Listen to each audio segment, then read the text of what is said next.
In today's episode, Joanne asks, what are the top data analytics you should be looking at to help with SEO performance?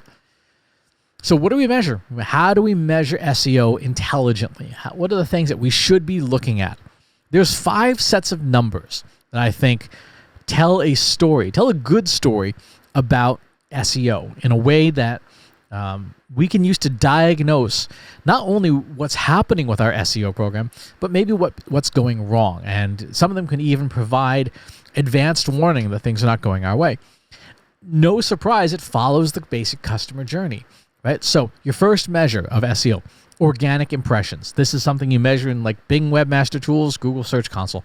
How often are you showing up in searches, right? If on a per term basis, how often is your website being shown by Google to users? Say, hey, Google thinks that for whatever term that the user typed in, you're a good fit for this term. So we're going to show your website somewhere, in the top 500 results. And obviously, things like ranking positions and stuff do matter to some degree, but just that number alone, how much are you showing up in search? That's number one. That's sort of your very top of your SEO funnel. Because if you're not showing up at all in search, guess what? You're not going to get any business out of search, right? That's number one. Number 2 are the number of organic search clicks. And again, this comes from tools like Bing Webmaster Tools and Google Search Console. When your site shows up in a search result, it's kind of like a pay-per-click ad almost, right? Just you're not paying for it. How many times a person clicks on your listing in a search listing is an effective measure of saying how many times does the human agree with Google that this result is relevant. If you type in Chris Penn, but you're really looking for the late Chris Penn, the actor, and you see my site in the listing, you're not going to click on it because it'll say marketing keynote speaker Christopher Penn. And you're like, that's not who I was looking for. I was looking for the guy in Reservoir Dogs. So for that search, that result would not be relevant and you wouldn't get the click. If, on the other hand, you search for marketing expert Chris Penn and you see my website, you're going to click on it because that aligns with what you were looking for. So your second measure in SEO is organic clicks. How many times does the human agree with the search engine that your site is the right choice, the answer to their question? And again, that's one of those things where if the number is 0, you're in trouble. Number 3, and this should be pretty obvious, organic search traffic on your website. How much traffic are you getting from organic search on your website? Simple measure. Again, if the answer is 0, SEO is not doing anything for you. Right? So you want to keep an eye on that number. How much actual traffic are you getting? This is more complex than it looks sometimes because there are plenty of searches for which Google, in particular, will show an answer in their answer box results that doesn't require a click, right? If someone types in Trust Insights hours of operation, right, it'll spit the answer out on the website and right in Google, and no, you don't have to click. There's no reason to click because the answer is right there. But you still want to keep an eye on your organic traffic. It should still generally not be going down and to the right.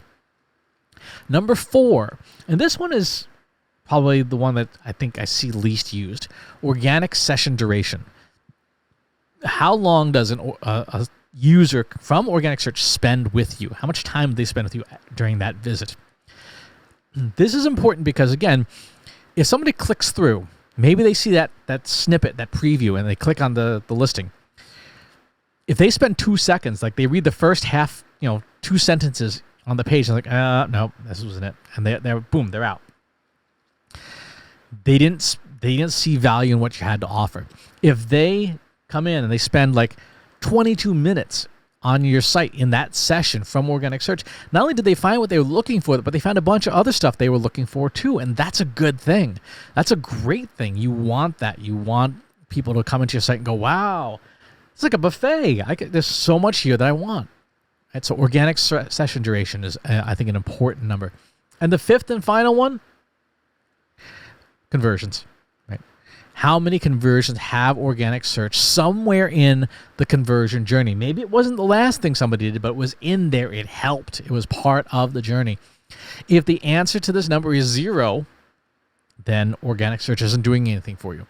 right? So whatever attribution model you're using, make sure that organic search is in there, that SEO is, that's how you know SEO is working, because it's helping convert. Because it means that you found the right person, brought them to the right place at the right time that they wanted to do the thing.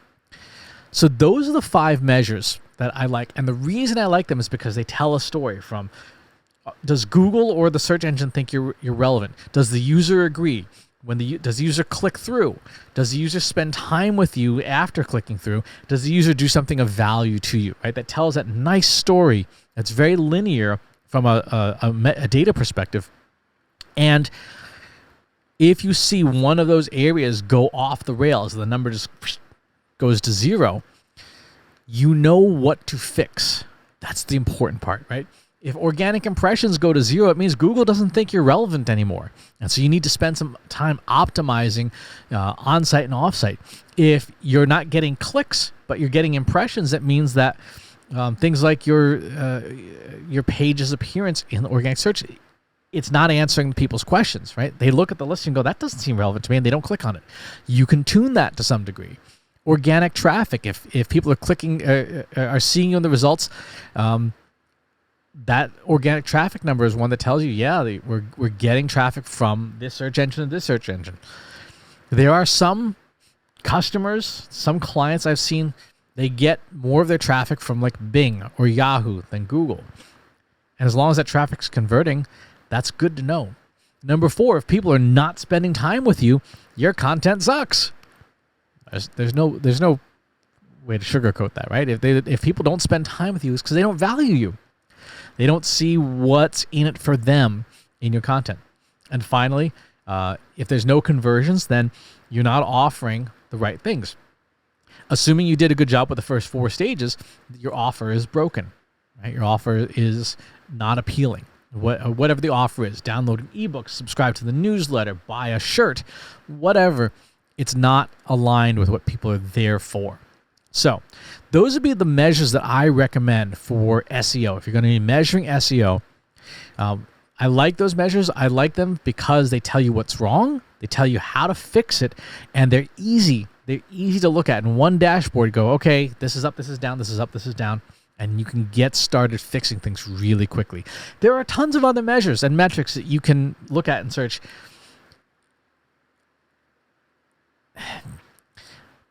And there's 2 ways to address those. I like this for people just to get them started. You know, impressions, clicks, traffic, session duration, and conversions.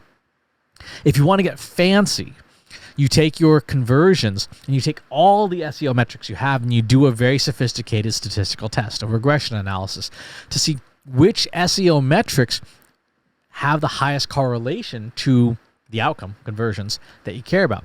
Maybe some of these measures don't matter for your site. Maybe other ones do. I would encourage you to do that if you find that you're not able to get the needle to move after looking at these numbers. But that's a more advanced technique. It's a tougher technique to use for a lot of companies. Start with these. Really good question. Really good question. Thanks for asking. If you like this video, go ahead and hit that subscribe button.